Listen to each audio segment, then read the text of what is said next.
Jusqu'à 9h, Good Morning Business.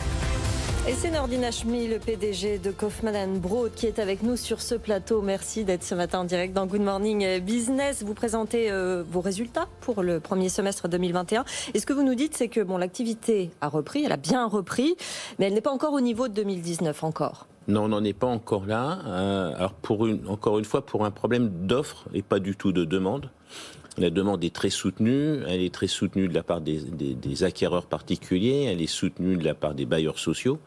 Et elle est également soutenue de la part des institutionnels privés qui achètent des blocs de logements, des ensembles de logements, qui n'étaient pas aussi présents en 2019, qui redécouvrent les vertus du logement, avec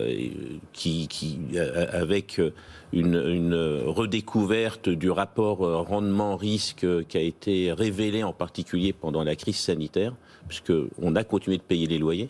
Et donc on a aussi cette nouvelle catégorie d'investisseurs. Mais en face, vous n'avez pas suffisamment d'appartements, de maisons, de bureaux à leur vendre. Non, alors là je parle surtout du logement. Le bureau c'est autre chose. Ouais. On ne construit des bureaux que quand on a déjà l'utilisateur. Et donc c'est des pas de temps assez longs, mais sur le logement, non, on a un vrai problème de permis de construire, toujours. Comment on convainc les municipalités de les délivrer aujourd'hui ? D'abord, on a créé des blocages. On a, je pense, un problème qui est lié à la taxe d'habitation.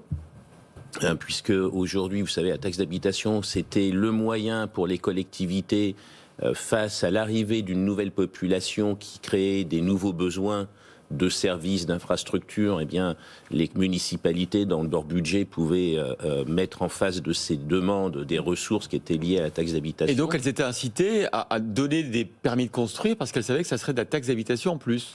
Alors, en tout cas, c'est pas que c'était nécessairement profitable, mais au moins elles savaient comment elles allaient financer les besoins supplémentaires. Bien sûr. Là, maintenant, alors il y a un engagement de l'État de compenser, mais enfin, l'État est pas très riche non plus, donc on peut imaginer que quand on est un élu local, on se dit, on peut se poser la question sur l'engagement de cette compensation.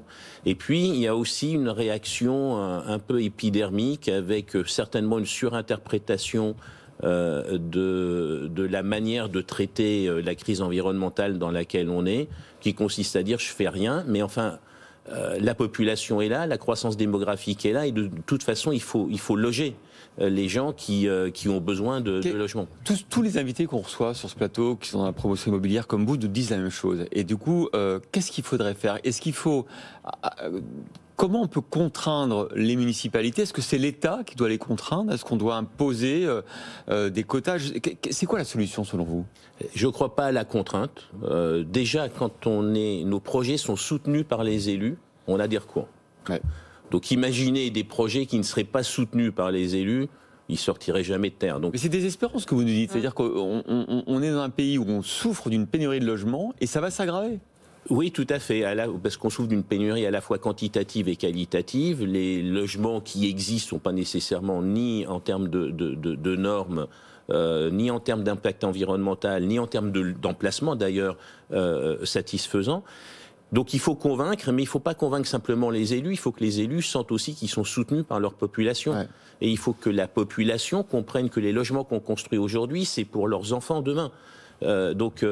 Les élus, finalement, sont les porte-parole, à un moment donné, de la population qui a un blocage aujourd'hui sur la construction de logements. Moi, je suis surpris, Nordine Hachmi, parce qu'on a l'impression, je sais bien que c'est compliqué, vous avez l'État face à vous, les collectivités, mais je trouve que c'est la profession.